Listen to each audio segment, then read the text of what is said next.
শীতে কাঁপছে গোটা বাংলা। জেলায় শৈত্যপ্রবাহের পূর্বাভাস, এমনকি বৃষ্টিরও পূর্বাভাস জারি করেছে আবহাওয়া দফতর। এই মরশুমের শীতলতম দিন আজ। কলকাতার তাপমাত্রা নামল 12.6 ডিগ্রিতে। সোমবার পর্যন্ত শীতের দাপট বজায় থাকবে রাজ্যে। মঙ্গল ও বুধে দক্ষিণবঙ্গে বিক্ষিপ্ত বৃষ্টির পূর্বাভাস জারি করেছে আবহাওয়া দফতর। সেই প্রতিবেদন তুলে ধরেছেন আমাদের প্রতিনিধি সুকৃতি ভট্টাচার্য। রাজ্য জুড়ে শুরু হলো শীতের দ্বিতীয় স্পেল।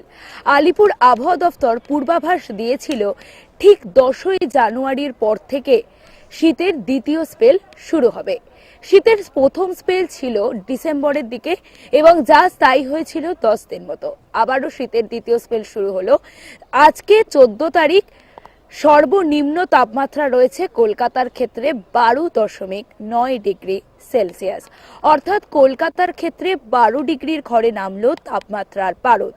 মরশুমের শীতলতম দিন আজ সমগ্র রাজ্য জুড়ে, এবং আলিপুর আবহাওয়া দফতর জানাচ্ছেন মূলত বৃষ্টিপাতেরও সম্ভাবনা থাকছে 15 তারিখের পর থেকে।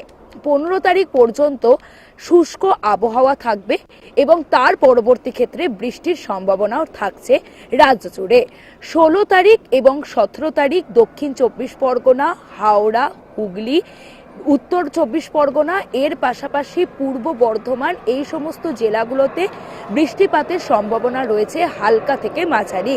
এর পরবর্তী ক্ষেত্রে 18 তারিখও বিক্ষিপ্তভাবে বৃষ্টিপাতের সম্ভাবনা জারি করেছেন আলিপুর আবহাওয়া দফতর।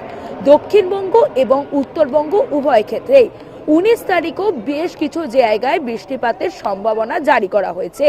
অর্থাৎ 15 তারিখ পর্যন্ত শুষ্ক আবহাওয়া থাকবে এবং তার পরবর্তী ক্ষেত্রে বৃষ্টিপাতের একটা সম্ভাবনা জারি করছেন আলিপুর আবহাওয়া দফতর। এবং শৈত্যপ্রবাহ যদি বলা যেতে পারে, এই মুহূর্তে দাঁড়িয়ে সমগ্র রাজ্য জুড়ে শৈত্যপ্রবাহের একটা সতর্কতা বার্তা জারি করেছেন আলিপুর আবহাওয়া দফতর। এর পাশাপাশি উত্তরবঙ্গেও এই মুহূর্তে কিছু জায়গায় বৃষ্টিপাতের সম্ভাবনা রয়েছে। কালিম্পং, দার্জিলিং এবং উঁচু পার্বত্য অঞ্চলগুলোতে বৃষ্টিপাতের সম্ভাবনা জারি করছেন আলিপুর আবহাওয়া দফতর। যদি পশ্চিমের জেলাগুলোতে দেখা যায়, সেখানেও কিন্তু শৈত্যপ্রবাহ রয়েছে। এর পাশাপাশি এই মুহূর্তে দাঁড়িয়ে উত্তর পশ্চিমের ঠান্ডা শীতল হাওয়া এই মুহূর্তে রাজ্যে অবাধে প্রবেশ করতে পারছে, যার জন্য শীত আরো অনুভূত হচ্ছে। তবে আলিপুর আবহাওয়া দফতর যেটা জানাচ্ছেন, 15 তারিখ পর্যন্ত এই আবহাওয়া স্টে করবে, তার পরবর্তী ক্ষেত্রে বৃষ্টিপাতের সম্ভাবনা রয়েছে এবং এর পাশাপাশি বাতাসে জলীয় বাষ্পের পরিমাণও কিছুটা বেশি রয়েছে, যার জন্য আরো ঠান্ডা অনুভূত হচ্ছে। ক্যামেরা সুধাংশুর সঙ্গে সুকৃতি, নিউজ টাইম, কলকাতা।